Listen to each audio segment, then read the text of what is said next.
안녕하세요. 네.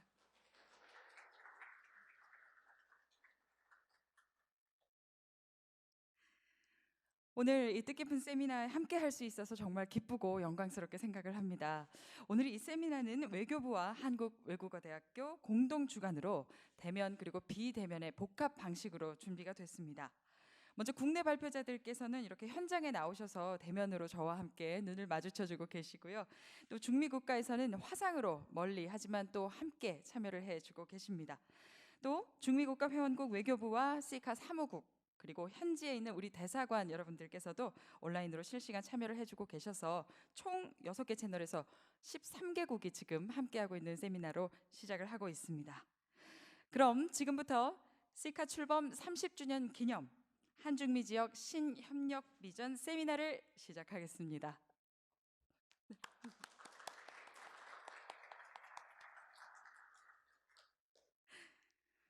먼저 외교부의 김건 차관보께서 환영의 말씀을 준비해 주셨습니다. 여러분 박수로 맞아 주십시오.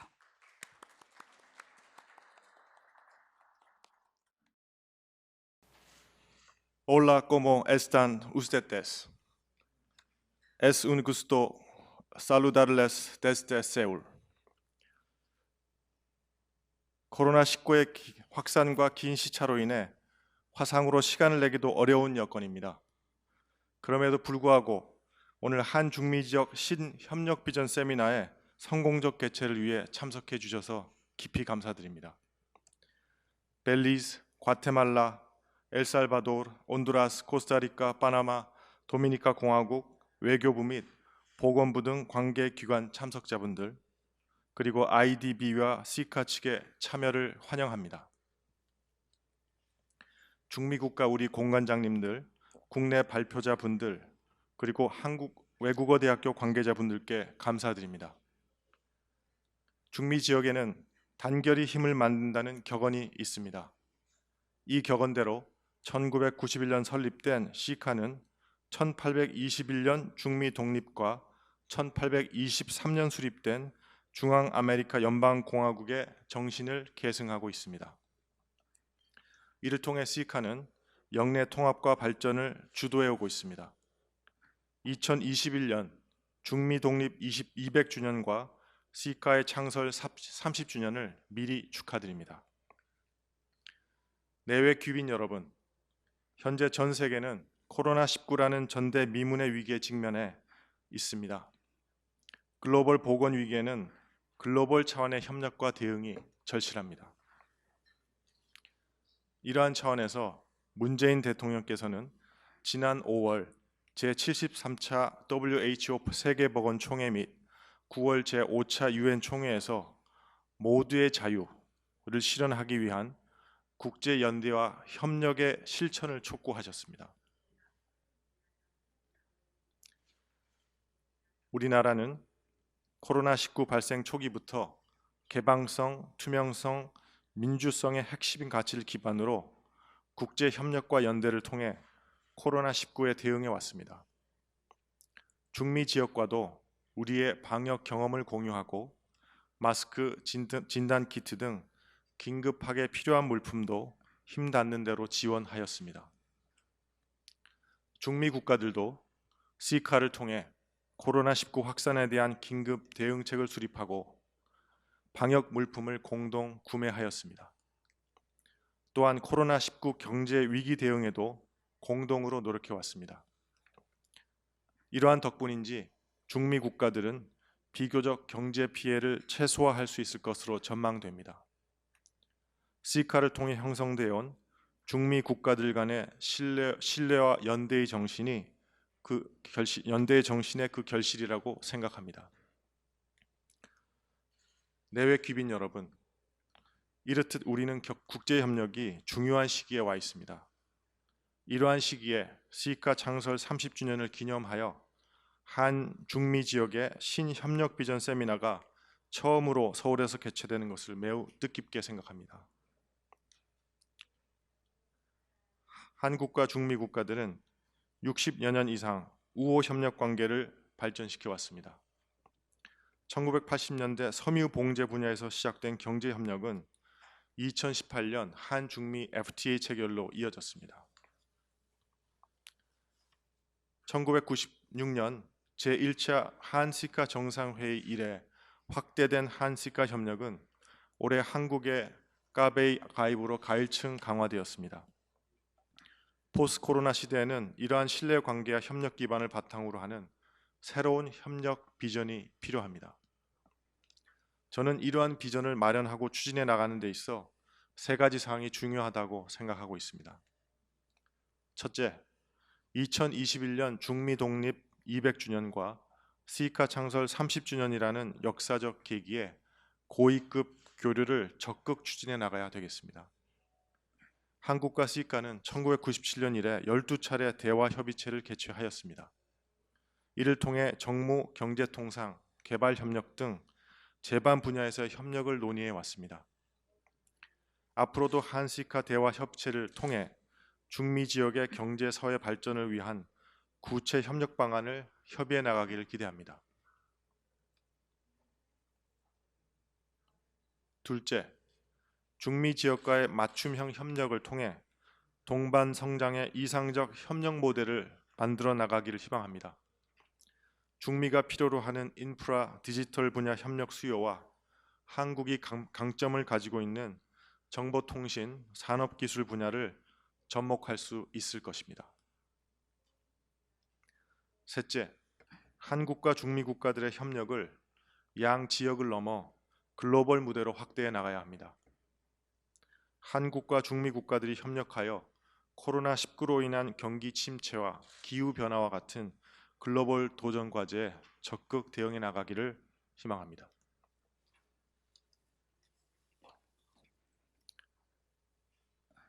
내외 기빈 여러분, 온두라스의 저명한 정치가인 호세 세실리오 델 바에는 둘의 단합은 100만 명보다 강한 힘을 갖는다는 말을 남겼습니다. 한국과 중미 국가들이 합심하여 포스트 코로나 시대의 협력 동반자로 발전하기를 바랍니다.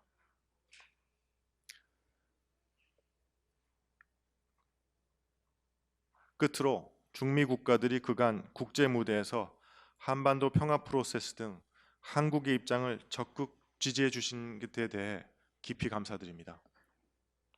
앞으로도 계속 성원해 주실 것이라 확신합니다.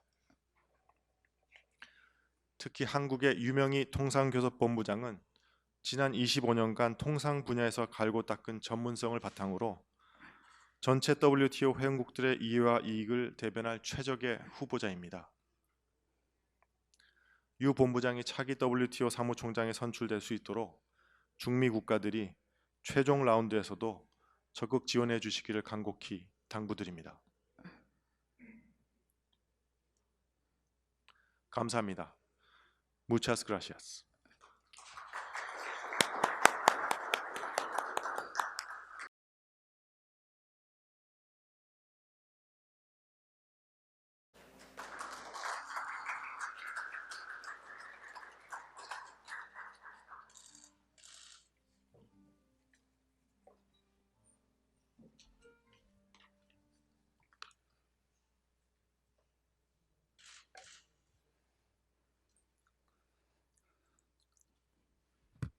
오늘 이런 시간에 자리해 주신 여러분께 감사드리며 또 긴 시차에도 불구하고 참석해 주신 중미 지역 발제자 분들께도 감사드립니다.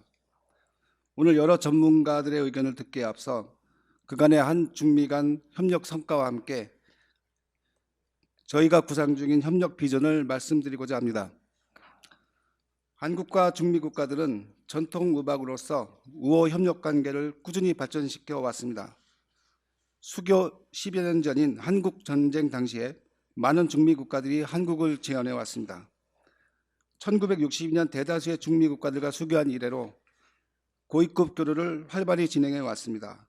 냉전 시대부터 민주주의, 시장 경제와 같은 핵심 가치를 공유하며 국제사회에서 서로를 지지해 왔습니다. 중미 지역은 한국에게 있어 경제적으로도 매우 중요한 지역으로 한국과 중미 지역은 동방 성장의 파트너입니다. 총 5,700만의 인구, 상대적으로 젊은 인구 구조, 2010년부터 2019년간 연 평균 약 4%의 경제 성장률, 또 북미와 남미를 잇는 지리적 이점 등으로 중미 국가들은 한국에게 매력적인 나라들로 다가왔습니다. 이미 우리 봉제 기업과 삼성전자, LG전자, 한국타이어와 같은 대기업들도 상당수 중미 지역에 진출해 있습니다. 이러한 중요성을 인식하여 한국은 2018년 아시아에서는 최초로 중미 5개국과 FTA를 체결하였습니다. 한중미 FTA가 양지역 간 경제협력 강화에 기여할 뿐만 아니라 아시아와 중남미를 잇는 교두보 역할을 할 것으로 기대합니다. 한국은 중미 통합을 위한 지역 협의체인 시카와도 가장 적극적으로 협력해온 아시아 국가 중에 하나입니다. 1996년 이래 총 3차례의 정상회의와 12차례의 장차관급 대화 협의체를 개최하였고 2002년 시카와의 우회 협력 관계와 중미 지역 발전을 위해 한시카 협력기금을 설립해서 총 94만 불을 지원했습니다. 2012년에는 시카의 아시아 국가들 중 세 번째로 역의 옵서버로 가입했습니다. 또한 2020년에는 대만에 이어 두 번째로 까베이 역의 이사국이 되었습니다. 이와 함께 한까베이 신탁기금을 조성한 바 향후 시카 내 영내 통합 노력에 한국이 적극 동참할 수 있는 기반이 조성되었다고 생각합니다. 포스트 코로나 시대에도 이렇게 오랜 시간 발전시켜온 양지역 간 우호 협력 관계는 더욱 강화될 것으로 생각합니다. 한국과 중미 지역 간 맞춤형 협력 방안을 적극 발굴하여 코로나19의 부정적 여파를 조기에 극복하고 여타 글로벌 도전 과제들의 부정적 영향도 공동으로 최소화하는 노력을 다해 나가야 할 것입니다. 이를 위해 우리는 양자 외교와 더불어 한시카 차원의 제도적 협력을 적극 강화하는 방안을 모색하고 있습니다. 먼저 2021년 중미 독립 200주년 및 시카 창립 30주년, 2022년 시카 역의 옵서버 가입 10주년 및 중미 국가들과의 수교 60주년 등 주요 역사적 계기를 활용해서 고위급 교류를 활성화하는 방안을 추진하고자 합니다.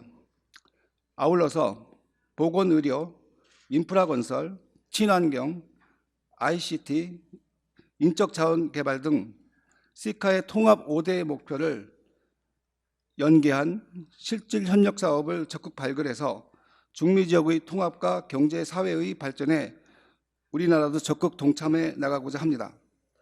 우리 정부는 지난 7월 코로나19로 인한 경기 침체 극복과 한국 경제의 구조적 전환을 위해 디지털 뉴딜, 그린 뉴딜, 고용 안정망 강화를 주요 골자라는 한국판 뉴딜 종합계획을 발표하였습니다.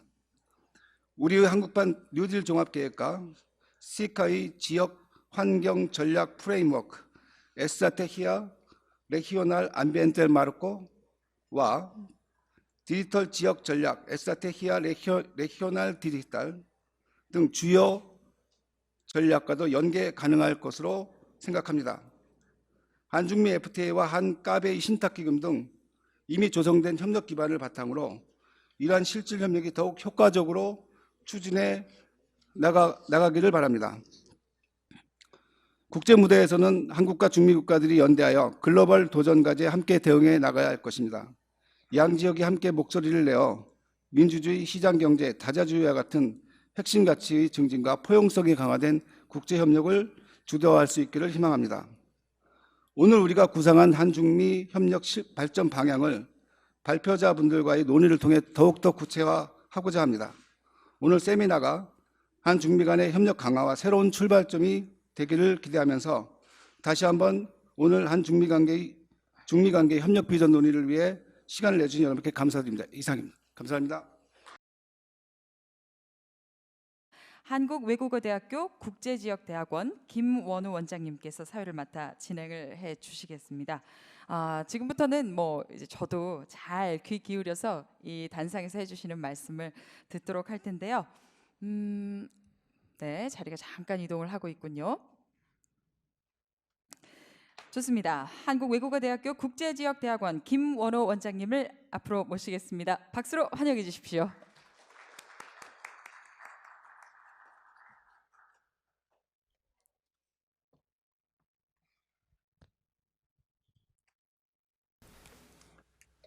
안녕하세요. 안녕하세요.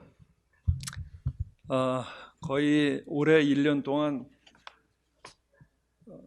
앞에 카메라 앞에서만 행사를 하다가 이게 실제로 청중 여러분들 앞에서 하니까 상당히 어색하네요.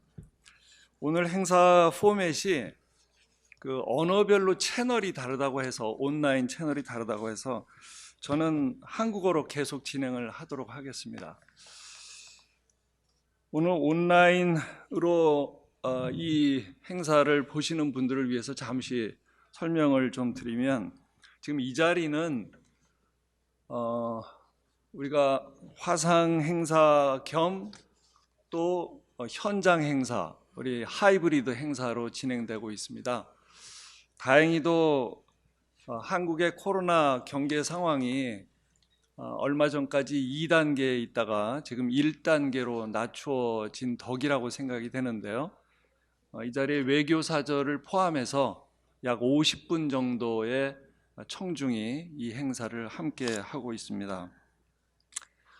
오늘 행사 제목이 시카 창립 30주년 기념 행사라는 제목을 붙였는데, 아마도 시카 창립 행사 30주년 행사를 하는 첫 행사가 아닌가 싶습니다. 한국에서 30주년 기념 행사를 제일 먼저 시작을 하고요.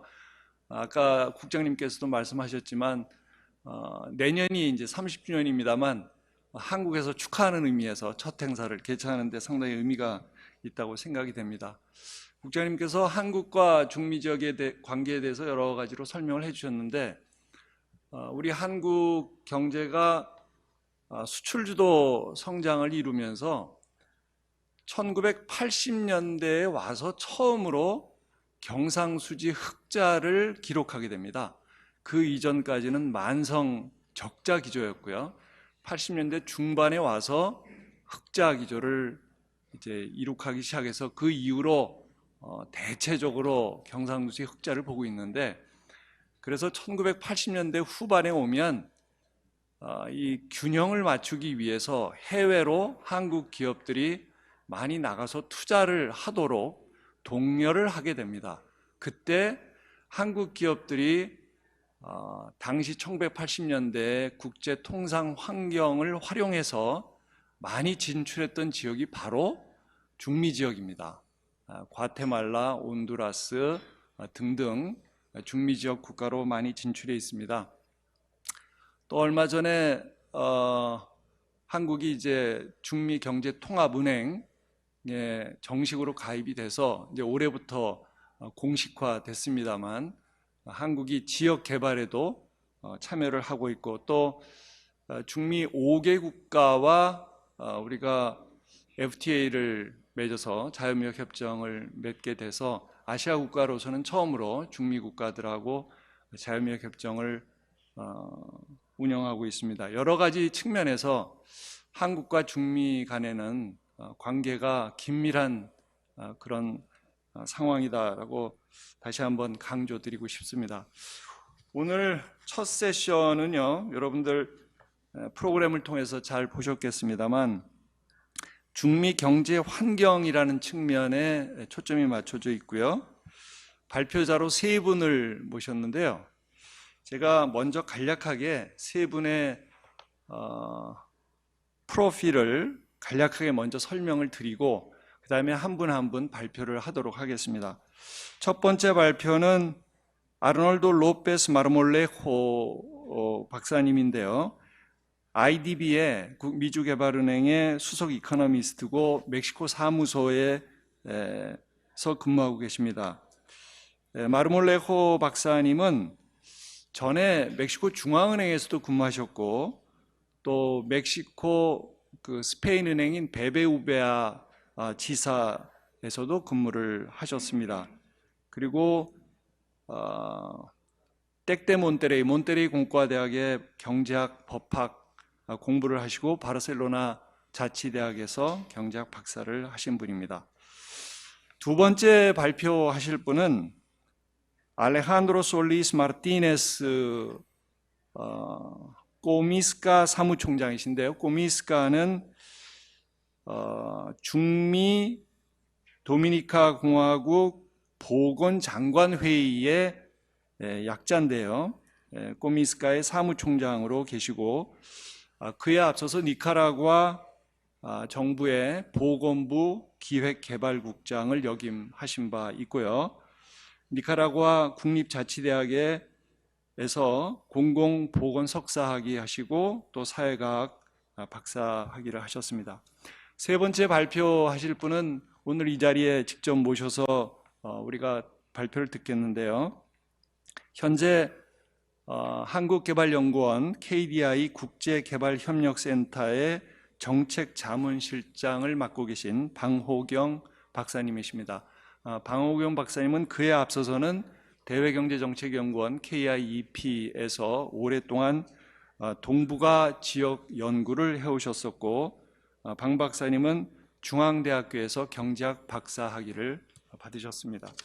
자, 그러면 첫 번째 발표자 아르놀도 로페스 마르몰레호 박사님의 중미 지역의 코로나19 영향과 대응 그리고 전망이라는 주제로 모시겠습니다.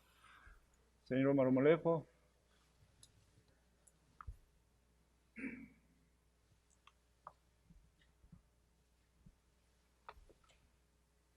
발표 시간 20분 지켜주시면 감사하겠습니다.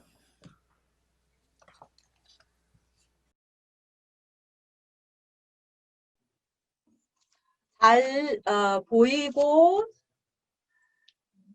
있는지, 네, 화면 발표 자료는 이제 잘 보입니다. 네, 이제 잘 보이시나요? 네, 제 기술부에 어려움이 살짝 있었습니다. 죄송합니다. 네, 먼저 이번 세미나를 주최해 주시고 저희를 또 초대해 주신 것에 대해서 대단히 감사하다는 말씀을 드리고 싶습니다. 저희가 먼저 바로 중미 지역의 코로나 바이러스 19의 영향과 대응과 그 전망에 대한 내용을 저희가 발표를 할 계획입니다. 잘 안 들린다는 말씀이 있는데요. 아주 잘 들리는데요. 화면을 발표를 전체 화면 모드로 바꿔주시면 좋을 것 같습니다. 네. 제가 발표를 전체 화면 모드로 바꿨습니다. 잘 들리시고 잘 보이십니까? 네, 잘 들리고 잘 보입니다. 네, 그러면 잘 보이고 잘 들리신다면 저희는 그러면 발표를 진행하도록 하겠습니다. 네, 그러면 제가 발표를 조금 더 크게 이제 큰 목소리로 하도록 하겠습니다. 제가 먼저 보여드릴 이 슬라이드는 전반적으로 다양한 전문 기관들에서 금년에는 굉장히 경제가 긴축될 것이라는 전망이 있습니다. 오늘은 IMF가 중미에서 6% 절감할 것이라는 이야기가 있었고요. 근데 2020년 한 7% 정도를 예상하고 있습니다. 이것은 당연히 또 따라서 고용에도 또 하락을 한 것을 볼 수 있습니다. 당연히 코로나 바이러스 감염증 때문에 이러한 상황이 발생했으나 다양한 국가들에서 어느 정도 회복이 되고 있는 것을 볼 수 있습니다. 그리고 저희가 8월에는 한 5% 정도의 고용률이 작년에 비해서 감소한 것을 볼 수 있었습니다. A los bancos en términos de flexibilizar las reservas monetarias y en general se realizaron intervenciones también en el tipo de cambio cuando hubo mucha volatilidad. En el apoyo a la población vulnerable lo que se hizo son expandir los programas de protección social que ya existían. También hubo programas para compensar fue un programa amplio. Ahora bien, ¿de qué tamaño fueron estas expansiones del gasto para apoyar las medidas sociales? En general fue de alrededor, en la región de alrededor de 1% del PIB, con diferencias como se muestra ahí. Y a pesar del importante esfuerzo que hicieron los países para tratar de mitigar los efectos de la pandemia, sí estimamos que va a haber un aumento en la pobreza. ¿De cuánto? Estimamos que el aumento en la pobreza será de alrededor de 5 puntos porcentuales, que la llevaría en promedio en la región de alrededor de 38, prepandemia alrededor de 43. en este año. Hay que considerar que esto es una foto y en la medida en que los países empiezan a recuperarse, esto podría ser menor. Pero es un efecto importante que habrá que tomar en cuenta para la implementación de las políticas públicas hacia adelante, como seguramente se comentará más adelante. Me gustaría además mencionar que ha habido un factor que ha sorprendido al alza positivamente en la región, que son las remesas. Inicialmente se estimaba que las remesas podrían contraerse entre 10 y 20%, era una contracción muy importante dada la importancia que tienen las remesas en esta región. Afortunadamente hemos visto que en algunos países las remesas han caído de forma pequeña y en otros incluso han crecido en relación al año anterior sustancialmente. Y esto es muy importante, como comentaba, para los países, porque hay países donde las remesas representan entre el 10 y el 20% del PIB, ¿no? Son muy importantes estos flujos para la región. ¿Qué ha permitido que las remesas mantengan esta buena dinámica? El primero es que el empleo hispano latino en Estados Unidos se concentra en sectores que son considerados prioritarios en esta pandemia, como cuáles en Estados Unidos fueron la construcción y, por ejemplo, las ventas al menudeo. Eso permitió que esta reducción del desempleo se trasladara rápidamente al empleo de los hispanos, de los latinos en Estados Unidos. Además, hubo un programa muy importante en Estados Unidos llamado el CARES Act, que hacía un traslado muy importante de apoyos sociales a la población. Esto permitió que en algunos casos, algunos tipos de empleo, algunas personas incluso recibieran ingresos en este periodo de la pandemia hasta junio, entre marzo y junio, ingresos incluso superiores a los que venían percibiendo antes de la epidemia. Esto también apoyó este traslado de remesas. El traslado de las remesas es importante para la región también, porque lo que hemos visto es que ha contribuido también a la estabilidad de los tipos de cambio. Hemos visto países también de Latinoamérica con importantes depreciaciones. Aquí en la gráfica, simplemente por mostrar un par, tenemos México, por ejemplo, que se depreció 20% en este año, y Colombia 10% este año, mientras que los países de la región tuvieron depreciaciones más pequeñas. El único fue República Dominicana, que también se depreció 10%, pero en general vemos que este apoyo de las remesas ha contribuido a mantener un tipo de cambio más estable, y eso venía pasando históricamente. Esto a su vez mantiene la inflación bajo control en la región. El tipo de cambio estable contribuye a mantener una inflación baja. En general no vemos problemas de inflación en la región, la inflación está bajo control, y eso también contribuye a que, digamos, pues los efectos sean menores en la población, o al menos acotados, solo por el lado, más enfocados por el lado de empleo. Ahora bien, ¿qué esperamos para el mediano plazo? Es importante reconocer que tenemos una reducción de los ingresos públicos, mientras que por el otro lado, por el lado del gasto, fue importante realizar esta expansión para apoyar a la clase vulnerable. Entonces, el déficit público se amplió.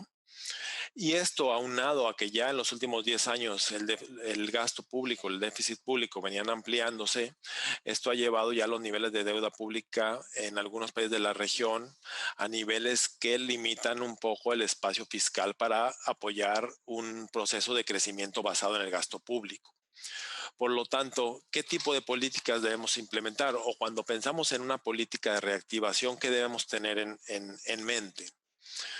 Esto me gustaría separarlo en 3 tipos de esquemas. Uno es pensar en esta estabilidad macrofiscal que tenemos que tomar en cuenta, pasando de una etapa de expansión del gasto para apoyar a los más vulnerables a un proceso de consolidación.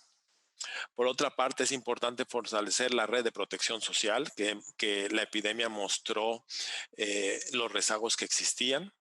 Y por otra parte, es importante darle las herramientas al sector productivo para poder regresar a su actividad previa, ¿no? Entonces, simplemente por mencionar rápidamente en qué estamos pensando, cuáles son los retos o en qué se puede trabajar en cada uno de estos segmentos. En la parte macrofiscal, como comentábamos, bueno, por una parte sabemos que los ingresos van a ser menores y por lo tanto es importante también trabajar en la agenda que se venía trabajando previamente, como es buscar aumentar la base fiscal, focalizándose en personas no vulnerables que no habían sido fiscalizadas previamente y que se estima que es una proporción importante en algunos casos. Además, en este entorno de bajas tasas de interés se puede buscar tratar de mejorar las condiciones de financiamiento, tratando de alargar los plazos y reducir las tasas que pagan los países, una posición más activa de la deuda, de la administración de la deuda, y claramente mejorar la eficiencia del gasto. En cuanto a la red de seguridad social, me gustaría mencionar rápidamente, digamos, 4 elementos que están relacionados y digamos las prioridades que vemos en estos sectores. Por el lado de la educación tenemos que es importante cerrar las brechas digitales que están en la región, dada esta problemática que tenemos en la pandemia, donde estudiar a distancia y las habilidades digitales han cobrado una mayor importancia. Y por el otro lado teníamos pendiente buscar o promover que los estudiantes no dejen la escuela en la edad de bachillerato, en el nivel de bachillerato, que es donde los estudiantes se pueden entrar a la fuerza laboral y una población importante también migraba, también perdiendo esta fuerza laboral y también generando esta migración. En cuanto a la salud, es importante seguir aumentando en la cobertura que existe. Hemos visto que la cobertura es muy pequeña y un poco ahora comentaré en parte por qué está relacionado a esto, y cómo el gasto en salud junto con el gasto en educación son 2 de los elementos más importantes para la redistribución entre las capas de la población, entre los diferentes deciles de ingresos. Esta falta de cobertura del régimen de salud está relacionada también con la forma en que se creó, a través de un sistema de salud en buena forma ligado al empleo. Y es importante, y por eso traigo esto a colación, es importante hacer la reflexión de que en general en la región 2 de cada 3 empleos son informales y por lo tanto estamos dejando una cantidad de población muy grande fuera del sistema de salud y cómo debemos de repensar cómo es el sistema de seguridad y protección social con esto en mente, buscando ampliar el sistema, ¿no?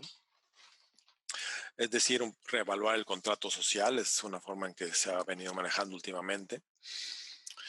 Y en cuanto a los sectores productivos, me gustaría simplemente hacer la reflexión de que existe la oportunidad o más bien existe en la agenda la necesidad de apoyar a sectores prioritarios, como cuáles: el turismo en algunos países de la región, el sector agrícola también es muy importante en la región porque da trabajo a mucha gente y además se tiene ventaja competitiva en la región. La región es exportadora neta de productos agropecuarios y en general en este sentido es importante también mantener una buena distribución o más bien que las diferentes etapas de las cadenas de producción se mantengan, que vienen muy ligadas unas de otras, y buscando que este sector agropecuario se pueda también, en la medida en que en el futuro, porque no es algo que vaya a pasar ahora, pero es una agenda que teníamos pendiente, tratar de ligar estas cadenas de valor del sector agropecuario al sector turístico,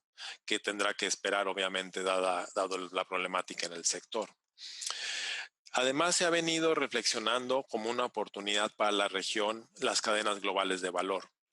Esto pensando en que ahora existe la reflexión sobre evaluar la necesidad de pasar tal vez de un modelo costo competitivo a un modelo más relacionado con el riesgo. ¿Riesgo en qué sentido? En tratar de acercar la producción hacia el destino del mercado, al mercado más de destino. Y en esto también la región puede tener importantes roles o tiene margen de competitividad importante. Por ejemplo, tenemos el sector textil en algunos países que es muy competitivo y que podría atraer o ser semilla de estas cadenas de valor en el sector. Y por otra parte, también es importante reflexionar sobre la necesidad de buscar un mayor valor agregado de las exportaciones en un momento en que las 3 exportaciones más importantes de la región son café, azúcar, plátano y la cuarta oro. también es un elemento que traíamos en la agenda y sobre el que había que trabajar pensando en el desarrollo científico y de valor agregado, ¿no? Más tecnológico. Ahora bien, dado que hay países que van a estar restringidos fiscalmente, más allá de esta agenda que es importante tener en la cabeza, ¿qué puede hacer? Bueno, ciertamente, aquí hay algunos ejemplos, ciertamente son elementos en los que se ha venido trabajando, pero que ciertamente hay margen para seguir avanzando. ¿Como cuáles? Bueno, primeramente se tiene que tener un sistema que permita obtener recursos una vez que venga la recuperación, costo de crédito a condiciones favorables o digamos, sí, favorables.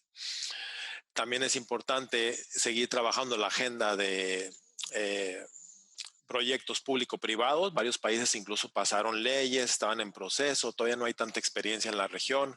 Hay todavía mucho espacio para desarrollar este tipo de proyectos públicos-privados que en otros sectores, en otros países fueron muy exitosos, por ejemplo, en carreteras. Hay espacio para utilizarlos y hay mucha experiencia internacional donde ha mostrado que son exitosos, por ejemplo, en eso, y seguramente hay muchos otros esquemas.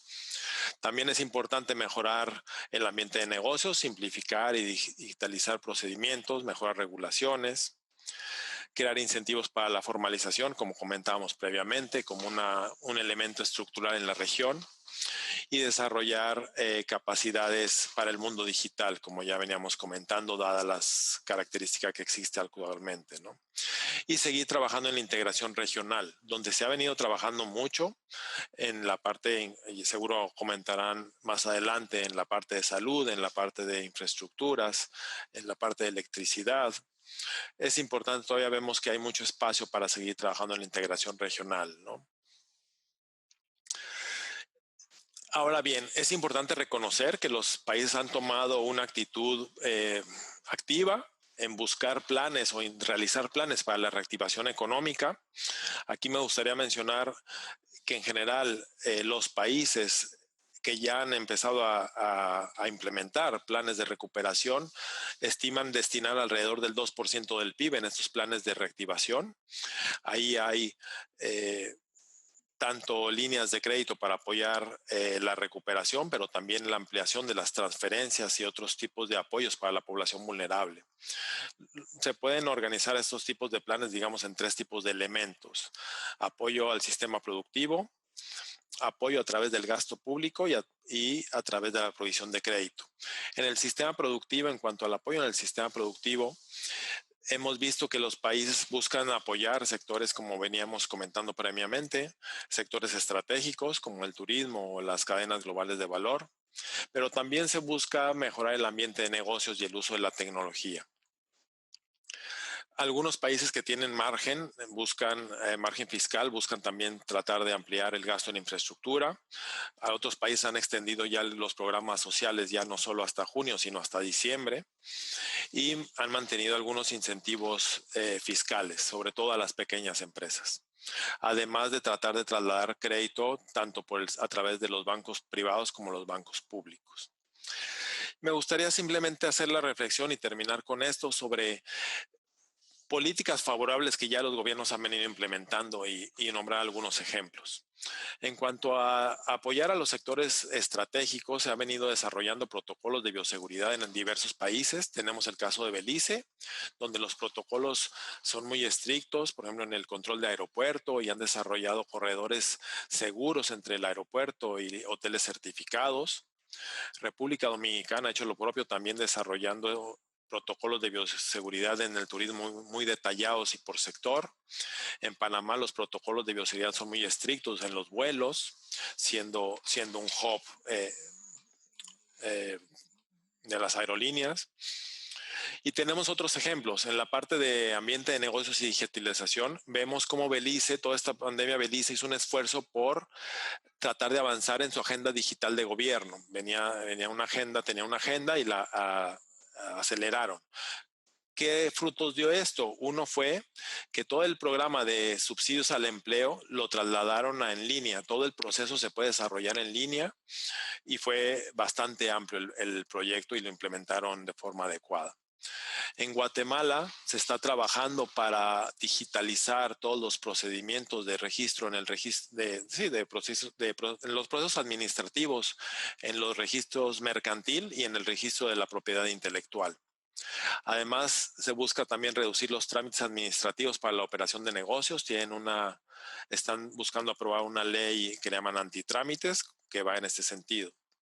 Tenemos los casos de Costa Rica y Guatemala, donde están implementando plataformas de e-commerce para tratar de disminuir los costos de transacción de estas empresas y tratar de tener más acceso para sus empresas y sus productos. En Panamá se buscó durante este año obtener el financiamiento necesario para el plan de recuperación. Ya tienen los recursos, digamos, disponibles en un plan que tiene en cuenta o que toma y propone dar líneas de crédito a las empresas, subsidios a la vivienda y continuar con la infraestructura, los planes de infraestructura que ya venían de los últimos años. En el caso de México, lo que hizo es buscar proyectos que ya venían avanzados en su diseño y que con adecuaciones marginales podría empezar a implementar, como es el tren a Querétaro o algunas carreteras, ¿no? Entonces, en ese sentido, es importante mencionar que los países han sido activos y han desarrollado políticas para la reactivación, y lo que esperamos para los siguientes años es que en general, para el siguiente año es que los países estén tomando este tipo de medidas para mejorar el ambiente de negocios, tratar de mantener la red de seguridad social y la política macroeconómica estable, de tal manera que la recuperación se traslade a un mayor crecimiento en el mediano plazo. Eso sería todo por mi parte. Muchas gracias. 네, 그러면 알레한드로 솔리스 마르티네스 사무총장님을 모시겠습니다. 네, 바로 연결하겠습니다. 시간 관계상. 네.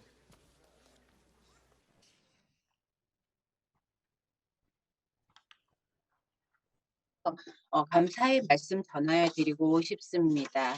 그래서 오늘 이 세미나의 주제 하에서 발표를 진행하게 됐는데요.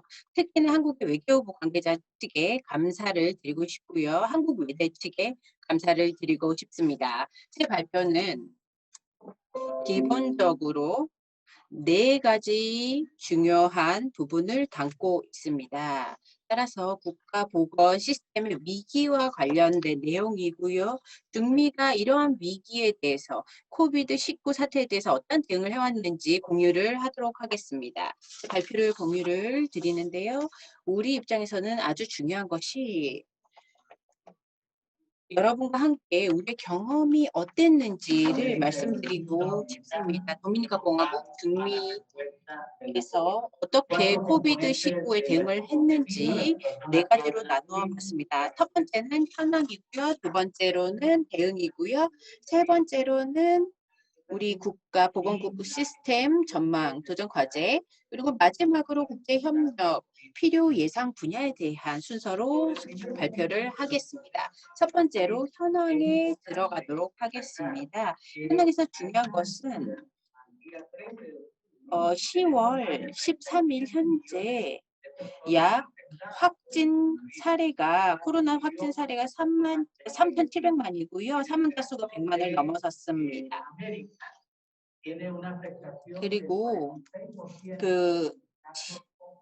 확진자 수 중에 이 힘든 부분이 46% 정도가 되고요. 특히나 미국, 브라질, 콜롬비아, 아르헨티나 그리고 페루가 크게 영향을 받았습니다. 그리고 최대 피크는 우리의 경우 우리 영내에서는 7월부터였는데요. 올해 7월에 가장 많은 확진자 수를 기록했습니다. 네, 그 다음을 넘겼고요. 그 다음으로 넘겨주세요. 계속 넘겨주세요. 네, 그래서 하나씩 살펴보자면요.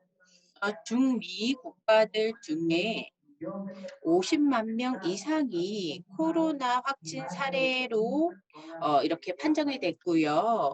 그리고 사망자 수도 여기 앞에서 보실 수가 있습니다. 치명률은 2.3%고요. 모두 다 감염 경로는 집단 감염으로 우리가 볼 수가 있었습니다. 다음 슬라이드 보면요.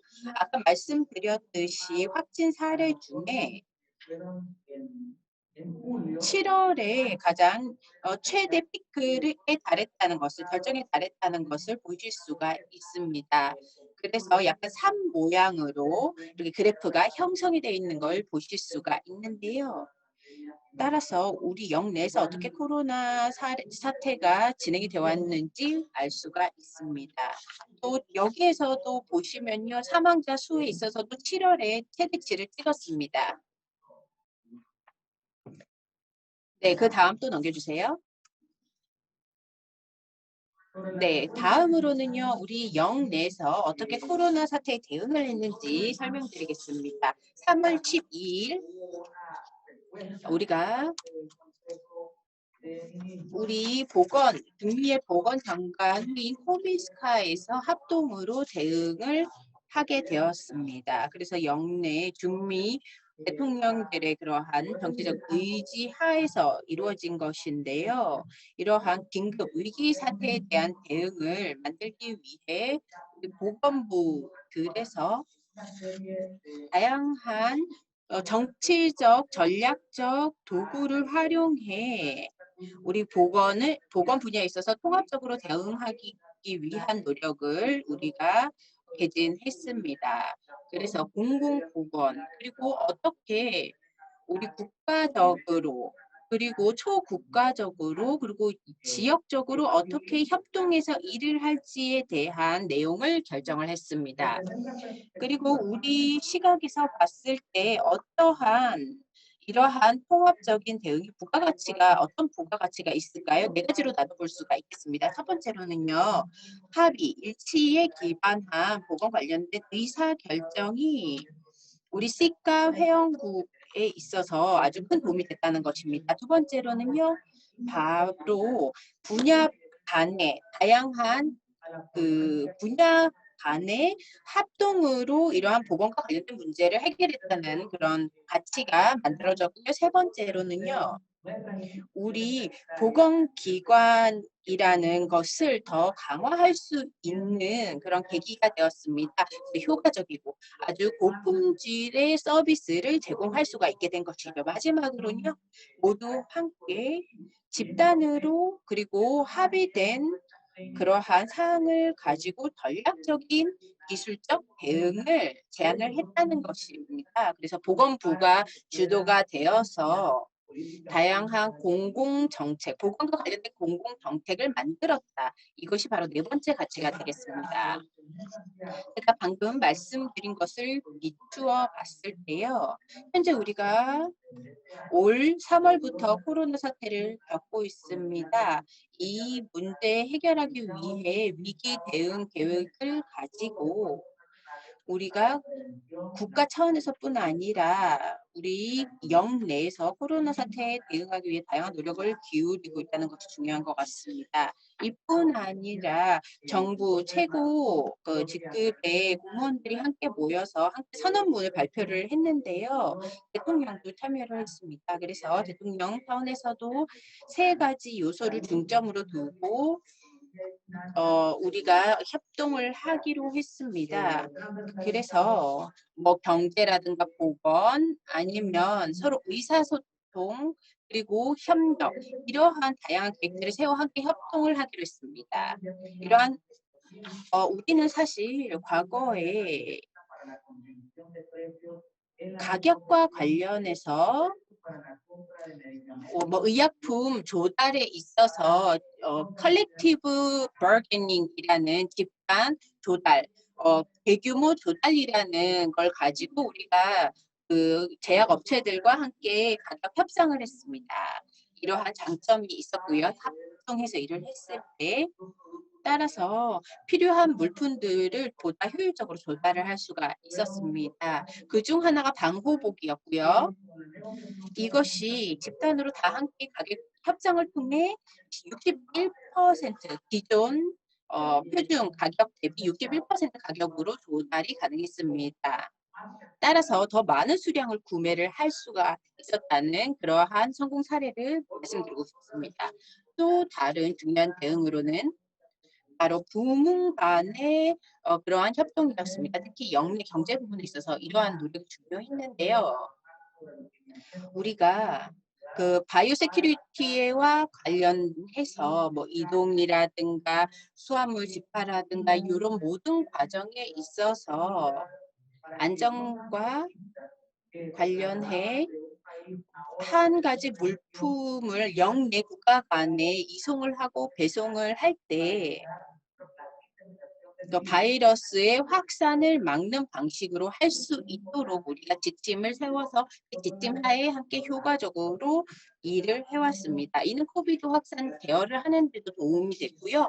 이뿐 아니라 물품이 최종 목적지에 안전하게 도착할 수 있는 그러한 중요한 과정이 되었습니다. 또 다른 대응으로는요. 바로 지식의 관리입니다. 지식의 공유였습니다.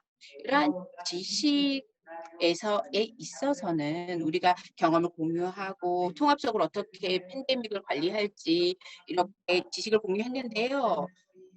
예를 들어서 다양한 플랫폼을 사용했습니다. 뭐 에코라든가 이런 다양한 플랫폼을 사용했습니다. 에코는 사실 과거에 사용하던 플랫폼이었죠. 따라서 어떻게 우리가 여기 대응을 해왔는지 어떻게 문제 해결을 할 수 있을지에 대한 다양한 의견을 공유를 했습니다. 또 이뿐 아니라 우리 그 보건 분야의 그 전문가들이 이러한 기술 도구들을 잘 활용할 수 있도록 같이 또 정보로 공유했습니다. 다양한 웨비나를 열었는데요. 첫 번째로 연 웨비나가 4월 달에 개최가 됐습니다. 그래서 어떻게 병원의 그러한 다양한 그 매니징을 했는지 그 전략과 관련해서 대만의 사례를 배워봤습니다. 그래서 1000명 이상이 이 웨비나에 참여를 했다는 것이 아주 중요한 점이 될 것이고요. 이렇게 많은 정보 교류가 있었습니다. 이뿐 아니라요. 다양한 텔레멘토링을 진행을 했습니다. 제가 아까 말씀드린 에코라는 플랫폼을 사용을 해서요. 어떻게 우리가 코로나 사태를 그 방역 관리를 할 때 활용할 수 있는지에 대한 정보를 공유를 했습니다. 또한 뭐 정신 건강이라든가 회복력이라든가 이러한 주제도 다 다루었습니다. 그 다음 자료에 지금 보시면요. 여러 수치가 앞에 보실 수가 있는데요. 우리 중미에서는 36개의 세션이 총 열렸습니다. 주제는 다양했고요. 아까 보시다시피 두 번째, 좌측에서 두 번째 컬럼을 보시면 이러한 주제를 또 열렸고 제일 오른쪽에 총 참가자 수가 7,000명 이상이었습니다. 그래서 우리의 지식을 공유하고 경험을 공유하는 아주 중요한 사례가 됐습니다. 다음으로 넘기겠습니다. 또 다른 웨비나도 있었는데요. 어떻게 그 1차 응급 상황 시에 어떻게 대응을 해야 되는지 그리고 중환자실이라든가 응급실에서 어떻게 대처를 해야 되는지에 대한 정보에 대해서도 정보를 공유했습니다. 다음으로 넘기겠습니다. 그리고 또 우리가 인적 개발을 했는데요. 정신건강과 관련된 주제로 진행을 했습니다. 정신건강과 관련해서는 이런 코비드-19에 걸린 사람뿐 아니라 이 관계자들이라든가 가족이라든가 아니면 우리 의료진이 너무나 많은 희생과 어려움을 겪게 되지 않았습니까? 심지어 자신의 목숨까지 내놓고 많은 노력을 해 주셨는데요. 이 분들이 굉장히 힘든 심적으로 상황을 거칠 수 있기 때문에 이러한 그 트레이닝 프로그램을 열어서 정보를 공유를 했습니다. 따라서 의료진과의 협조가 아주 중요했습니다. 그뿐 아니라 다양한 의사소통을 위한 노력을 했는데 영내 캠페인도 진행을 했고요. 어떻게 코로나에 대처할 것인지 그리고 코로나를 예방할 것인지에 대한 정보 공유했고 그리고 거짓 뉴스라든가 가짜 뉴스 그리고 혼란을 일으킬 수 있는 뉴스를 어떻게 구별할 수 있을지 그런 부분을 좀 예방하기 위해서도 이 많은 국민들의 지식을 알도록 공유를 했습니다. 다음으로 넘기겠습니다. 또 다른 중요한 내용으로는요. 바로 이벤트를 하나 열었는데요. 웰빙 주간이라는 것을 열었습니다. 여기에는 다양한 보건복 관련 기관들이 참여를 했습니다. 따라서 이 행사에서는 정신 건강에 어떻게 대처할 것인지에 대한 그러한 내용을 공유를 했고요. 또 심리적으로 영향을 줄 수 있는 것, 또 격리라든가 아니면 경제적인 어려움이라든가 이렇게 그 가족과 확진자뿐만 아니라 전반적으로 모든 국민들이 다 함께 여기에 대한 정보를 얻을 수 있도록 우리가 이러한 행사를 마련했습니다. 그렇다면 어떤 교훈을 우리가 코로나에 대응하면서 얻었을까요? 세 가지로 요약을 할 수가 있겠습니다. 자, 국제적인 차원에서 보면요, 다양한 것을 배웠습니다. 왜냐하면 첫 번째로 이 세상에는 우리 미생물이 눈에 보이지 않는데 이런 눈에 보이지 않는 미생물의 위협을 받고 있습니다. 또한 우리뿐만 아니라 이런 미생물을 다루는 그러한 과학자들이 가장 그 위험에 일선에 있지 않겠습니까? 따라서 우리가 안전하고 접근 가능한 그런 정보를 공유를 해야 되고요. 이런 과학자들뿐 아니라 국민들도 이런 정보를 보건 관련된 정보를 더 많이 알고 있어야 된다라는 생각을 했습니다. 두 번째로는요, 우리 보건부에서 공공 보건에 있어서 더 많은 가치를 부여를 하고 또 격리를 하는 과정에 있어서 어떻게 효율을 할지 그리고 미래에 어떠한 질병이 발생했을 때 어떻게 더 효과적으로 우리가 예방하고 대응할 수 있을지에 대한 정보를 얘기했고요. 또한 보건 응급 상황에 대처해 자금을 마련을 해야 됩니다. 또한 다 부문 간의 협동이 너무 필요하고요. 또 공동체와 가족 간의 협조가 필요합니다.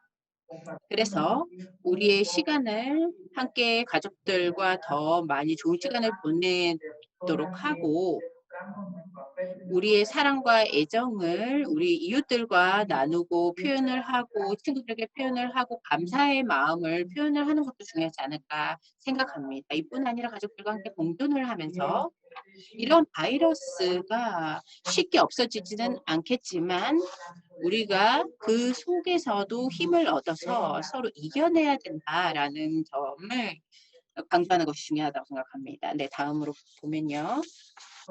어떠한 그 보건 시스템에 있어서 어떤 도전 과제가 있는지 말씀드리겠습니다. 우리가 이러한 보건 시스템에 있어서 몇 가지 제조 조정이 필요하다고 생각합니다. 그래서 좀 무상으로 제공하는 서비스에 있어서 보건 서비스의 무상 제공이 더 중요해졌다고 생각합니다. 또한 인적 자원 의료진의 수를 더 늘려야 되고요. 또 공공 대원을 높여야 하고 시민 참여를 높여야 하고 민간 부문과도 협조를 더 많이 해야 됩니다. 이뿐 아니라 치료 모델도 그 병원에 집중되어 있는 것이 아니라 좀 더 예방적인 차원에서 좀 접근을 해야 된다고 생각합니다. 또한 의료기기라든가 의료기술을 개선해서 보다 나은 의료 서비스를 제공해야 되고요. 또 사회, 행정, 정치 적으로도 의료진에게 고마움을 표시하고 그러한 감사를 하는 마음을 더 가지는 것이 중요하다고 생각합니다. 또 우리가 정량적으로 개선을 해서 모든 의료 서비스를 디지털화해야 된다고 생각합니다. 그래서 원격 의료도 개발을 하고요. 그 전자 의료 기록 시스템도 더 개발을 해야 됩니다. 또한 국제 위생 그러한 관련 법규도 더 심도 있게 도입을 해야 되고요. 또한 더 원활하게 백신 접종이 이루어질 수 있는 환경을 만들어야 합니다. 그리고 가격이 더 너무 올라가지 않도록 가격 협상을 또 잘 할 수 있어야 될 것 같습니다. 다음을 보자면요. 또한 보관 시스템을 다시 한번 점검할 필요가 있고요. 아까 제가 말씀드렸죠. 그리고 모든 노력을 기울여 건강 증진을 위해 노력을 해야 합니다. 그렇게 해서 질병자나 확진자의 뒤를 쫓아가는 것이 아니라 예방적으로 우리가 대처를 해야 된다라는 있다는 점을 말씀드리고 싶습니다. 다음으로 협력과 관련된 부분인데요. 이 테이블을 보시면 5월에 어떠한 필요가 있는지 수요가 있는지 조사를 했습니다. 의료에 있어서 수요를 보면요 5가지로 나눌 수가 있는데 첫 번째로는 개인 보호 장비였습니다. 이것이 가장 중요했고요. 그 다음으로는 의약품, 그 다음으로는 기타 의료 그러한 부품들, 그 다음에 실험실에 필요한 그러한 장비, 그리고 마지막으로 의료 장비. 이것이 한 1억 불 이상의 그러한 그 재원이 필요했습니다. 그리고 한국과 함께 협조해서 많은 부분에 있어서 지원을 받을 수가 있었습니다. 우리 보건부들이 많이 서로 한국과 교류를 했고요. 그래서 우리 양 지역 간 많은 협동이 이루어졌습니다. 또 다른 수요가 뭐가 있을까요? 더 많은 재원이 필요한 것이 왜냐하면 우리가 백신을 확보를 해야 되기 때문입니다. 백신에 있어서 뭐 배송이라든가 보관이라든가 콜드체인, 투여 뭐 이러한 다양한 부분에 있어서 재원이 필요한 상황이고요. 또한 뭐 임상 실험이라든가 이러한 것과 관련해서도 재원이 필요하고요. 이뿐 아니라 의료진에 제공을 해주는 트레이닝 프로그램이 필요합니다. 뭐 이게 석사 과정이 또 될 수가 있고요. 이뿐 아니라 전문가들, 대한민국 전문가들과 의견 교류도 중요하다고 생각합니다. 감사합니다. 이것이 여러분과 함께 공유하고 싶었던 내용입니다. 대단히 감사합니다. 알레한드로 솔리스 마르티네스 사무총장님. 세 번째 발표자를 먼저 모시도록 하겠습니다. 아까 소개드렸던 KDI의 방호경 정책자문실장께서 글로벌 밸류체인 구조 재편이 중미에 어떤 영향을 미치는가 하는 주제를 갖고 발표해 주시겠습니다. 네, 방 실장님. 네, 원장님 감사합니다. 우선 그 시카 출범 30주년을 맞이해서 한중미 양지역 간 협력 방안을 모색하는 세미나에 초청되어서 발표하는 기회를 가지게 돼서 매우 영광스럽게 생각합니다. 제가 오늘 발표하는 주제는 글로벌 금융위기 이후에 GBC가 전 세계적으로 구조가 좀 개편되고 있습니다. 이 와중에 코로나 팬데믹이 지금 발생했는데요. 이러한 상황에서 중미에 미치는 영향과 그리고 도전 요인 그리고 기회 요인을 살펴본 후에 시사점을 도출하는 데 있습니다. 이래서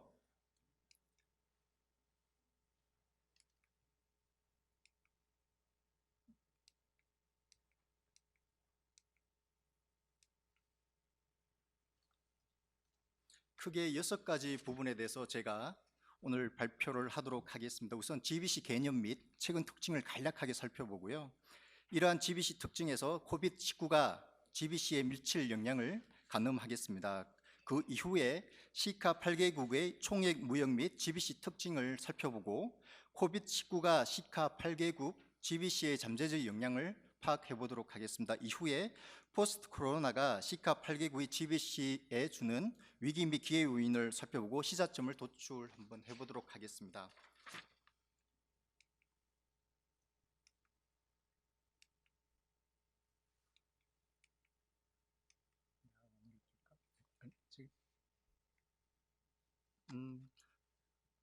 앞에 화면에 보시는 바와 같이 2000년대 들어서 글로벌 경제에서 가장 주목되는 현상이 글로벌 가치 사슬입니다. GBC는 최종재 생산에 참여하는 다양한 기업의 생산 공정 단계를 연속적인 부가가치의 창출 과정으로 보는 것입니다. 따라서 수출품의 최종 부가가치가 어디로 기속되는지가 중요한데요. 그래서 첫 번째 발표하신 마른볼게오 그 박사님께서도 말씀하셨던 바와 같이 각 국가들은 수출의 총액보다 부가가치에 대해 더 주목하게 되었습니다. 특히 개도국에는 낮은 비용으로 글로벌 생산 네트워크에 편입할 수 있는 기회를 제공하는데요. 개도국은 GBC 참여를 통해서 생산성 향상, 투자 유치, 수출 확대 등의 경로를 통해 경제 발전을 기대하고 있습니다. 실제 GBC 참여도가 높은 국가일수록 수출 증가율 및 경제 성장률이 높은 경향을 보이고 있습니다. 앞에 화면에 보시는 바와 같이 GBC 참여와 수출하고 생산성의 관계를 지금 나타내고 있고요. 그 밑에 그림은 GBC 참여와 소득 수준 간의 관계를 나타내고 있습니다. 그림에서 보시는 바와 같이 양의 상관관계, 즉 GBC 참여도가 높은 국가일수록 수출하고 생산성이 높은 경향을 보이고 있습니다.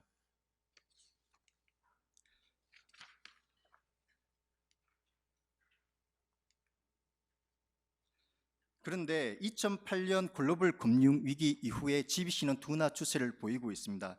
왼쪽 그림은 글로벌 GDP에서 생산 활동별로 분해해서 어느 정도의 비중을 차지하고 있는지를 나타내고 있는데요.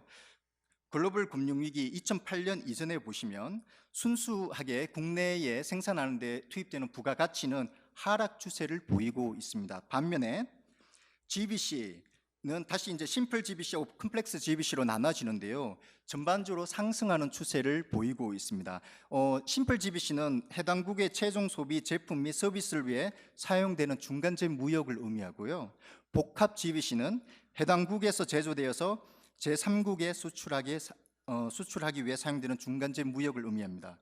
오른쪽 그림은 GBC에서 단순 GBC와 복합 GBC의 비중을 한번 나타낸 것입니다. 보시면 심플 GBC가 상대적으로 빠르게 완화되는 특징을 보입니다. 이것이 의미하는 바는 그동안에 GBC가 확대되어 왔는데 컴플렉스 GBC, 즉 자동차와 같은 그 품목 컴플렉스 GBC라고 생각하시면 편하실 겁니다. 그런 게 이제 상대적으로 빠르게 되어 왔다라고 생각하시면 됩니다. 그런데 2008년 글로벌 금융 위기 이후에 그림에서 나타나는 바와 같이 약간 둔화되는 추세를 나타내고 있습니다. 그런데 이게 이제 분석 시점이 2008년 이후에 2014년까지라서 짧잖아요. 그래서 제가 추가적으로 좀 더 연장을 한번 해봤습니다. 이렇게 분석을 해보니까 이 그림에서 보시는 바와 같이 확연히 둔화되고 있는 추세가 나타나고 있습니다. 특히 오른쪽 그림과 연계해서 보면 둔화되고 있는데 컴플렉스 GBC가 상대적으로 빠르게 둔화되어 왔다는 걸 파악할 수가 있습니다. 그리고 또 한 가지 이 그림을 통해 알 수 있는 것은 글로벌 금융위기 외부에서 샥이 왔을 때 심플 GBC보다는 컴플렉스 GBC가 상대적으로 더 큰 영향을 받고 있구나를 이 그림을 통해서 알 수가 있습니다. 여기서 유추할 수 있는 것은 코비드19가 왔을 때 심플 GBC보다는 컴플렉스 GBC가 더 큰 영향을 받을 수가 있겠다라는 것을 추정할 수가 있을 것입니다. 그러면 여기서 궁금한 거는 그러면 이러한 GBC 둔화는 어떻게 영향을 미치게 되었나, 그러니까 뭐 어떤 요인에 의해서 영향을 받게 되었나 하는 건데요. 크게 세 가지 요인이 상호 복합적으로 영향을 미친 것으로 보입니다. 그거는 이제 기술 발전, 통상 정책, 지속 가능성인데요. 우선 기술적인 측면에서 보면 디지털 전환이 가속화되면서 노동 비용 절약형 해외 아웃소싱이 둔화되고 있어서 GBC 둔화에 기여한 것으로 보입니다. 그리고 개도국 선진국 간의 생산 기술의 격차가 감소하면서 개도국의 자금률이 증가한 데도 한 요인이 있는 것으로 보입니다. 그리고 중국, 인도 등 개도국의 인건비 상승에 따른 공장 자동화도 여기에 영향을 미친 것으로 보입니다. 정책적인 측면에서는 잘 아시는 바와 같이 글로벌 금융위기 이후에 보호주의가 상당히 심화되고 있습니다. 반등핀 조사가 상당히 많이 늘어나고 있고요. 그리고 또 한 가지 미중 통상 분쟁이 심화되는 것도 한 요인입니다. 이와 연계해서 리쇼어링 정책, 그러니까 국내로 해외에 나갔던 기업을 다시 국내로 유치하려는 정책인데요. 이러한 정책과 인센티브 제공도 GBC 둔화에 영향을 준 것으로 보입니다. 그리고 지속 가능성과 관련해서는 기후 변화 관련해서 국제적 대응 노력이 가속화되고 있다는 것입니다. 그래서 각국들도 그린 대책을 쏟아내고 있는데요. 이로 인해서 각국의 환경 규제와 함께 소비자의 수요 변화가 글로벌 기업들의 생산 네트워크에 영향을 주고 있다는 것입니다. 그러면 이러한 GBC 구조 개편을 통해서 나타난 특성은 뭐냐면 첫 번째가 전술했던 기술의 발전과 공장 자동화 등으로 해서 GBC 길이가 단축되고 있다는 겁니다. 이렇게 얘기하면 잘 느낌이 안 오실 텐데요. 예를 들어드리면 우리가 가솔린 방식의 자동차 대신에 전기차 요즘 생산이 많이 되고 있잖아요. 타고 다니시는 분들도 많은데 전기차 방식으로 자동차 구조가 단순화될 경우에 투입되는 부품 수가 줄어들게 됩니다. 따라서 중간재 생산 단계의 GBC는 축소하게 되는데요.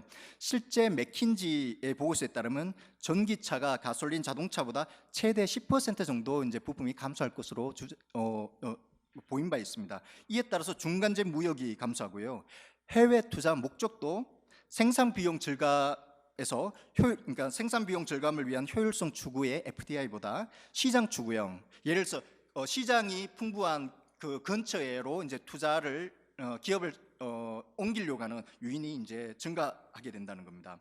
또 한 가지는 지역 가치 사설 RBC가 활성화되고 있다는 거고요. 또 하나의 주목되는 특징은 서비스 부문에서, 그러니까 GBC에서 서비스 부문의 부가가치 기여가 더욱 중요해지고 있다는 겁니다. 마지막으로 GBC 다변화 시 회복성과 국가 안보를 주요 요인으로 고려하고 있다는 겁니다. 따라서 덜 효율적일지라도 보다 안전한 생산 체계를 선호할 가능성이 큽니다. 이제 코비드 영향을 간략히 살펴보겠는데요. 앞에서 그림을 보시면 코비드19의 그 누적 확진자 수를 나타내고 있는데요.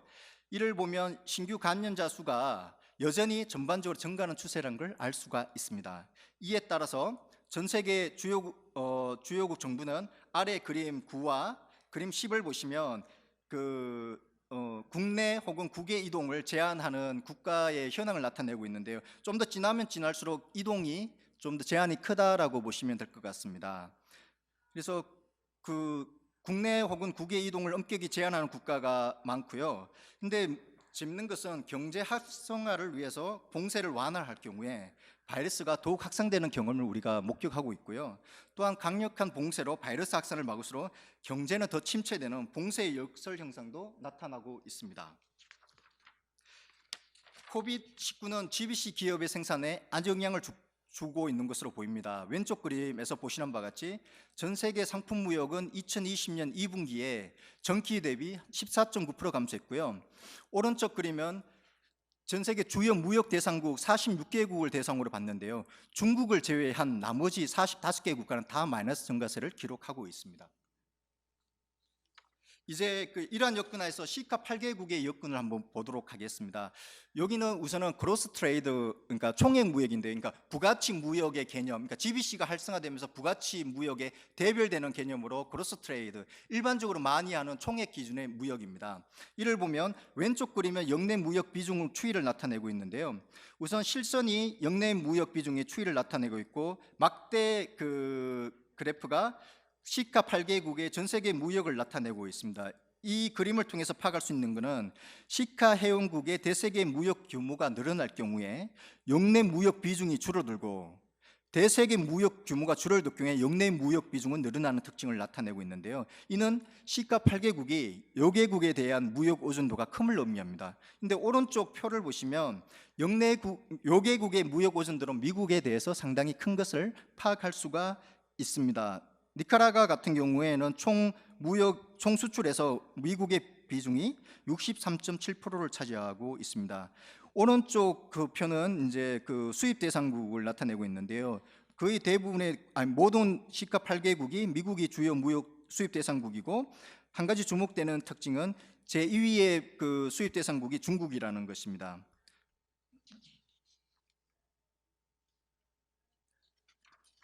그런데 앞에 요인을 통해서는 그동안의 C가의 무역 증가가 수출 다변화가 어느 정도 기여하고 있는지는 알 수가 없습니다. 그래서 수출 증가의 요인을 한번 분해해 봤습니다. 그러니까 인텐시브 마진하고 익스텐시브 마진인데요. 간단히만 설명하면 인텐시브 마진은 수출의 증가가 기존에 수출되는 품목의 수량과 단가의 변화에 의해서 수출이 증가하는 것을 말하고, 익스텐시브 마진은 기존에 수출되지 않던 품목이 수출이 증가하는 것을 익스텐시브 마진이라고 합니다.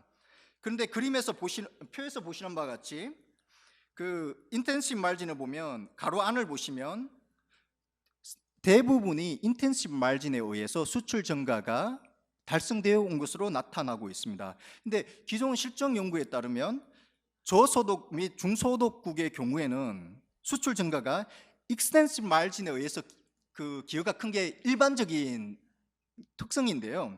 근데 C가 8개국은 인텐시브 마진에 의해서 그 수출 증가가 기여되고 있다는 겁니다. 고소득국은 보통 이제 인텐시브 마진이 이제 기여가 큰 것으로 나타나고 있는데요. 이를 통해서 파악할 수 있는 것은 시카 8개국의 1995년에서 2018년까지 보면 산업 구조 변화에 한계가 있었다라는 것을 파악할 수가 있습니다. 이제 그 시카 8개국의 GBC 특징을 한번 살펴보고자 합니다. 우리가 일반적으로 GBC 참여는 품목에 내재된 부가가치 구성을 통해서 측정하는데요. 후방 GBC 참여와 전방 GBC 참여가 있습니다. 후방 GBC 참여는 해외에서 창출된 부가가치가 국내 부가가치를 창출에 기여하는 정도로 말하고요. 전방 GBC는 국내에서 만들어진 부가가치가 해외 부분의 부가가치 창출에 참여하는 정도를 의미합니다. 중미는 개도국의 평균이 한 42% 정도 되는데요. 개도국의 평균보다 낮은 GBC 참여를 보이고 있는 것으로 나타나고 있습니다. 다만 지역 내에서는 코스타리카, 파나마, 니카라과가 상대적으로 높은 GBC를 참여를 보이고 있습니다. 그런데 제가 그 그림 14의 그 종축에는 그러니까 전방 참여, 그 행축에는 후방 참여를 나타냈는데요. 이 그림을 나타낸 이유가 있습니다. GBC의 참여 형태별로 GBC 결정 요인이 상이합니다. 그래서 어떤 그 정책 대안을 마련할 때 첫 번째로 해야 될 게 그 참여 유형을 파악하는 것이 가장 중요한데요. 그 이유는 후방 연관은, 그러니까 그 백월드 링키지는 밸류 체인의 수요 측면을 나타내고 있습니다. 전방 연관은 공급 측면과 관련되어 있는데요. 따라서 뒤에서 제가 다시 한번 이 부분을 설명하겠지만 그 시카 8개국은 밸류 체인의 수요 측면과 상당히 관련되어 있다. 이 부분을 고려한 정책 그 마련이 중요하다라고 시사점을 도출할 수가 있는 것입니다.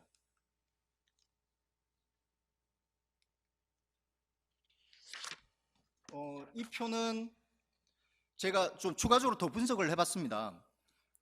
그러니까 그 시카의 부가가치 이 백월드 링키지와 포월드 링키지의 주요 대상국이 어느 국가일까에서 한번 각각 나타내고 있는데요. 우선 한 가지 나타나는 특징은 여전히 이제 총액 무역 가치 미국입니다. 그런데 총액 무역과 다르게 영내국의 부가가치 기여가, 그러니까 시카의 수출에서 영내국의 부가가치가 상대적으로 높다는 것입니다. 그런데 이 투입 산출표 IO 분석이 여러 가지 유용한 정보를 제공하는데 데이터의 집계 특성상 최근 데이터 이용이 불가능한데요. 그리고 세분화된 품목을 대상으로 이제 좀 살펴보는 한계가 있습니다. 이러한 한계를 월드뱅크가 좀 보완하고자 의류 및 신발, 전자, 자동차를 대상으로 해서 GBC 참여도를 분석하기 위한 HS 품목 분류를 한번 제공한 적이 있습니다. 이를 통해서 추가적으로 분석을 해봤습니다. 우선 코스타리카와 도미니카 공화국에 대해서 한번 분석을 해봤는데요. 코스타리카의 전자산업을 보면 2016에서 2018년도 평균을 한 값입니다. 코스타리카는 컴퓨터 부품, 디지털식 모노리틱 직접 회로 등의 중간재를 미국, 중국, 멕시코, 말레이시아 등으로부터 수입을 해서 최종재를 이제 만드는데요. 이 최종재는 정형외과 장비, 의료용 진단기기 등을 생산해서 미국, 벨기에, 룩셈부르크, 프랑스 등에 수출하는 구조를 보이고 있습니다. 여기서 중국의 그 기여도 파악할 수가 있습니다. 그리고 도미니카 공화국은 의류 산업을 통해서 봤는데요. 도미니카 공화국은 면사, 그리고 인조섬유, 모직물 등을 미국, 중국, 인도, 멕시코 등으로부터 수입을 해서 소비재, 의류죠. 의류, 브래지어, 저지, 남성, 여성 유아용 바지 등을 대부분 미국 89.5%를 미국에 수출하고 있는 것이 나타나고 있습니다. 이것도 이제 중국의 기여가 주목되는 특징입니다. 그러면 코비드19가 시카 8개국의 GBC에 미치는 영향에 대해서 간략히 살펴보겠는데요. 왼쪽 그림, 그러니까 그림 15는 8개국의 최근 2017년 1분기부터 2020년 2분기의 수출 규모 변화를 나타내고 있습니다. 벨리즈를 제외한 나머지 국가 모두 2020년 2분기에 수출 규모가 감소한 것으로 나타나고 있습니다. 오른쪽 그림은 그 WTO에서 최근에 이제 추정한 건데요. 긍정적 시나리오에서는 13%, 비관적 시나리오에서는 전 세계 글로벌 무역이 32%까지 위축될 것으로 전망하고 있는데 이를 고려할 때 시카의 GBC도 위축될 가능성이 있다라고 생각됩니다. 이 그림 16을 보시면 이게 이제 코비드-19가 그 무역에 미치는 경로를 나타내고 있는데요. 크게 세 가지 경로가 있는 것 같습니다. 고용 감소, 무역 비용 상승, 소득 감소 있는데요. 이게 이제 공급 및 수요인을 통해서 무역에 영향을 주는데, 앞에서 제가 GBC 시카 8개국 GBC 참여를 잠시 한번 그림을 통해서 보여드렸잖아요. 여기 통해서 알 수 있는 것은 시카 8개국의 GBC 참여가 후방 연계를 통해 지고 있는데요. 결국 이제 수요적 요인이 제가 중요하다고 했는데, 최종제 수요국인 미국의 경제 여건이 중요할 것으로 판단됩니다. 그런데 코비드-19로 인해서 미국의 거시 경제 지표가 좋지 않은 것을 고려할 때 시카 8개국 GBC에도 부정적 영향이 미칠 것으로 생각됩니다. 그러면 코로나19 이후에 시카의 도전 및 기회 요인에 대해서 간략히 말씀을 드리도록 하겠습니다. 네, 코비드-19는 글로벌 공급망 리스크의 관리의 중요성을 더욱 부각시키는데 기존 GBC 구조 개편을 가속화시킬 것으로 봅니다. 코비드-19 이후에 레질런스, 복원력에 많은 기업들이 주목하고 있는데요. 특히 그 백쇼링이 증가할 가능성이 있습니다. 그리고 공급망 다변화와 백쇼링 가시화될 경우에는 중간재 공급 조립 및 가공 배송 등을 국내 또는 주변국으로 이전하는 니어쇼링이 강화될 가능성이 큽니다. 일례로 PwC 2020년 그 조사인데요. 미국 및 멕시코 55개 기업을 대상으로 수행한 설문조사에 따르면 42% 기업이 코비드-19로 기존 스플라이체인의 변화를 줄 것으로 응답한 바가 있습니다. 그리고 시장조사 전문기관인 가트너의 2020년 조사에 따르면 GBC 기업의 33%가 지재권, 노동비용 상승과 정치 불안정을 이유로 중국을 떠날 계획이라고 밝힌 바가 있습니다. 그리고 콜롬비아 주미 대사께서도 로이터와의 인터뷰에서 포스트 코로나에서 니어쇼링의 최대 수혜자로 라틴 아메리카를 언급한 적이 있습니다. 까로네 IDB 총재께서도 취임사에서 중남미 경제 성장을 위한 니어쇼링의 중요성을 강조하면서 IDB가 선도적인 역할을 담당할 것을 언급한 바가 있습니다. 실제 중미 지역은 세계 최대 소비 시장인 미국과 지리적 및 문화적 근접성을 가지고 있고 시차가 적기 때문에 니어쇼링에 또 잠재적 이점이 있는 것으로 보입니다. 이에 이제 정책 당국자는 이제 포스트 코비드에서의 도전 요인에 대비하고 기회를 잡을 준비를 해야 될 것으로 보입니다. 예, 시사점을 간략히 말씀드리도록 하겠습니다. 한 가지 이제 그 방향은 밸류 체인의 주체는 기업이지 정부가 아니라는 것입니다. 물론 이제 기업과 정부의 관심 사항은 다른데요. 정부는 그 기업의 GBC 참여를 저해하는 요인을 해결하는 데 주안점을 가져야 할 것으로 보입니다. 이 그림은 월드뱅크에서 GBC 참여 수준별로 우선 정책 과제를 제안하고 있는 바가 있습니다. 시카는 주로 첫 번째 단계에 해당되는데요. 여기에는 좀 전에 그 첫 번째 발표자분께서 말씀하신 바와 같이 비즈니스 친화적 투자환경 구축과 금융 접근성 개선, 무역 협정을 통한 시장 접근성 제고 등을 거론하고 있고, 그리고 인정 등 적합성 평가 체계 구축도 여기서는 요구하고 있습니다.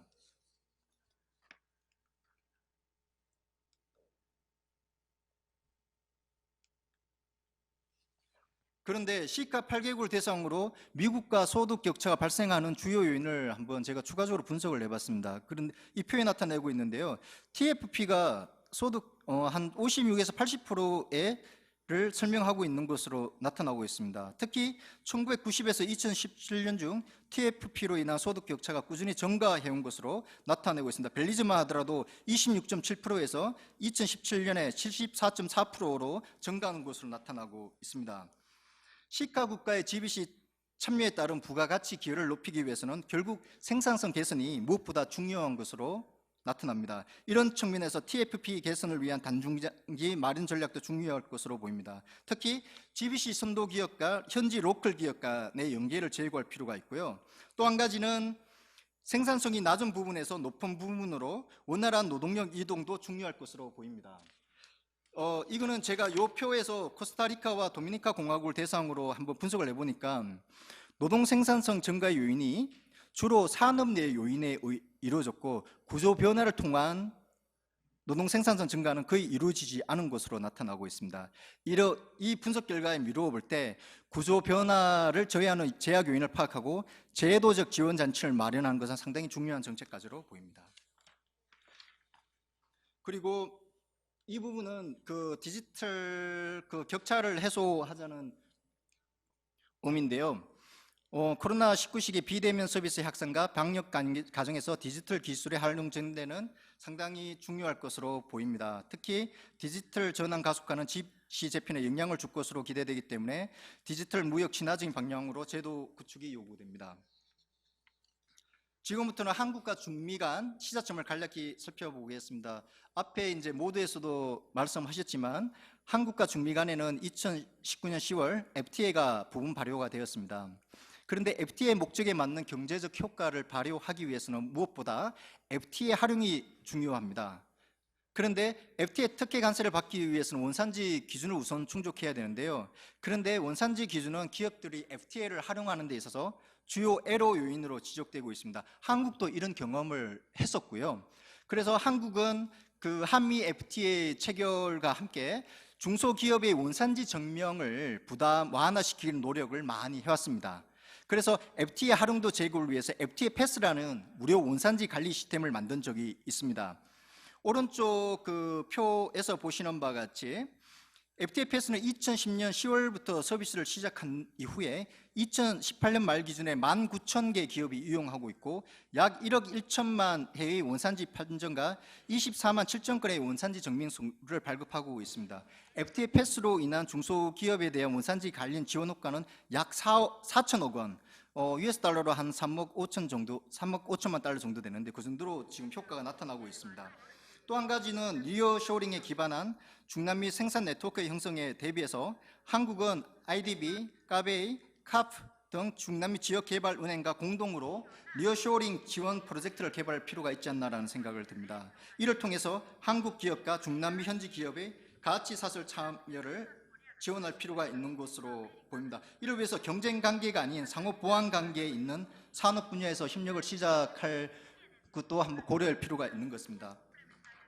다음은 앞에 이제 여러 가지 제약 요인 중에 제도적 요인의 개선이 많은 부분을 지적을 했었는데요.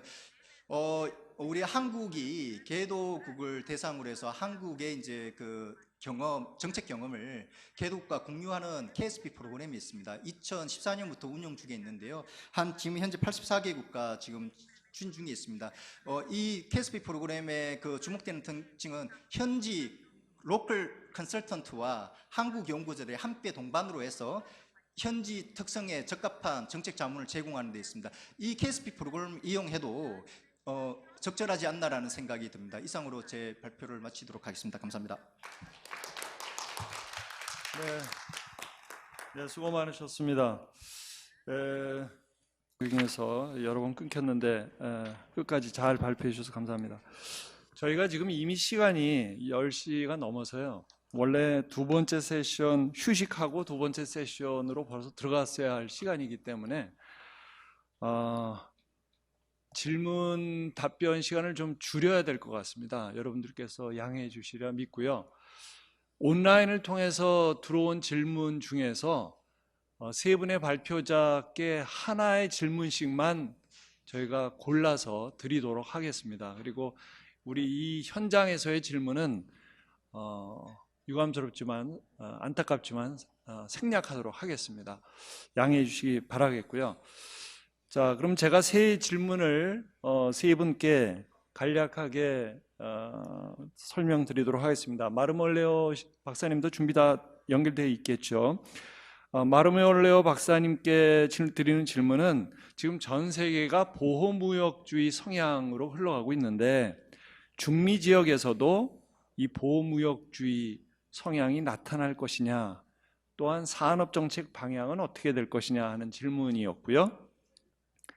두 번째 알레한드로 솔리스 마르티네스 박사님께 드리는 질문은 중미 지역의 의약품을 공급하기 위해서는 아마도 한국 기업이신 것 같습니다. 의약품을 공급하기 위해서 사전 적격성 평가 인증, 프레칼리피카시온, 빼꾸 영어로 pre-qualification 를 받아야 되는 것으로 알고 있는데 그 구체적인 절차를 설명해 주시면 좋겠다 하는 질문과 요청이었고, 방호경 박사님께는 한국 기업이 중미의 니어쇼링 생산 기지를 활용할 수 있는 유망 분야가 어떤 것이 있느냐 하는 질문이었습니다.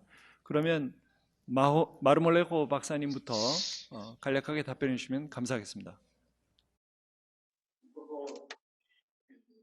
네, 맞습니다.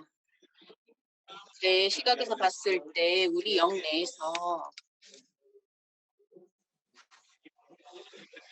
우리 보호무역주의가 굉장히 좀 제한적으로 이루어질 거라고 생각합니다.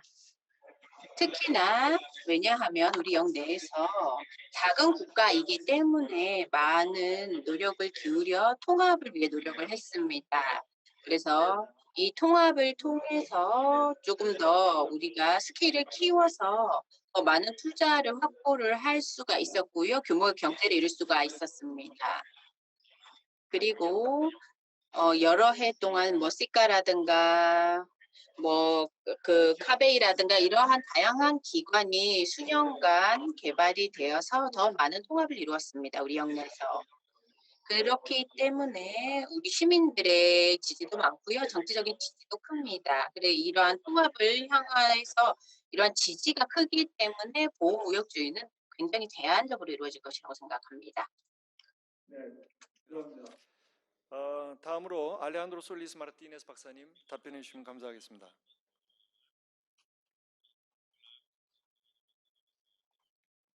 Muchísimas gracias, con todo gusto. Para una empresa ser precalificada a nivel del COMISCA necesita presentar toda su documentación legal que la acredita como tal. 그 평가를 받아야 되고요. 인증을 받아야 하고 모든 기술 문서 인증은 이미 판매하고 이제 상용화되고 있는 물품에 대한 인증도 다 제출을 해야 됩니다. 기술 그 시트를 다 제출을 해야 되고요. 그 제공을 하는 것을 공공 입찰에 참여를 해서 제출을 해야 됩니다. 이런 문서를. 그뿐 아니라 법적 요건에 충족을 해야 되는데요. 법적으로 이게 잘 설립이 된 회사다 이런 증명을 하셔야 됩니다. 이것이 전반적인 내용으로 보실 수가 있겠습니다. 그렇게 해야 PQ를 그래서 합동으로 함께 참여를 하실 수가 있는데요. 더 많은 정보를 원하신다면 우리 웹페이지에서 찾으실 수가 있습니다. 코미스카 웹페이지에서 확인해 보시기 바랍니다. 감사합니다. 우선 이를 하기 위해서는 미국의 이제 시장 특성하고 영내 경제 통합 논의를 좀 주목할 필요가 있는데, 이를 고려했을 때는 의료기기와 의료봉제 산업이지 않나라는 생각을 합니다. 다만 특히 이제 의료용 진단기기, 제가 아까 그 14페이지 PPT 14페이지 했는데요. 의료용 진단기기는 미국 시장에서 그 그러니까 코스타리카와 지금 중국이 약간 경합적인 품목입니다. 그럼에도 불구하고 코스타리카가 상대적으로 이제 그 증가세가 꾸준히 보이고 있다는 점이 있고요. 또 한 가지는 최근에 미국이 그 영내 부가가치 비율 그리고 노동 부가가치 비율을 올리는 특성을 보이고 있다는 겁니다. 그리고 또 한 가지는 FTAA에 대한 니어쇼링에 대한 그 필요성이 나타나면서 FTAA에 대한 이제 논의가 다시 이제 체결해야 된다라는 논의가 이루어지고 있는 걸로 알고 있는데, 이를 이제 종합적으로 고려했을 때 의료기기, 의료봉제 산업이라고 생각을 개인적으로 합니다. 다만 보다 추가적인 이제 분석이 사실은 요구가 되는데요. 영내 국가 간의 스플라이 체인 커넥티비티가 어떻게 되어 있는지를 사전적으로 파악하고 좀 더 면밀한 그 분석을 통해서 좀 파악할 필요가 있다라고 생각됩니다. 이거는 추후 연구로 좀 남겨두도록 하겠습니다. 네, 대단히 감사합니다. 먼저 마르몰레오 박사님, 또 솔리스 마르티네스 박사님, 먼 곳에서 장시간 동안 기다리시고 또 발표해 주시고 해서 감사드리고요. 방호경 박사님 함께 감사드립니다.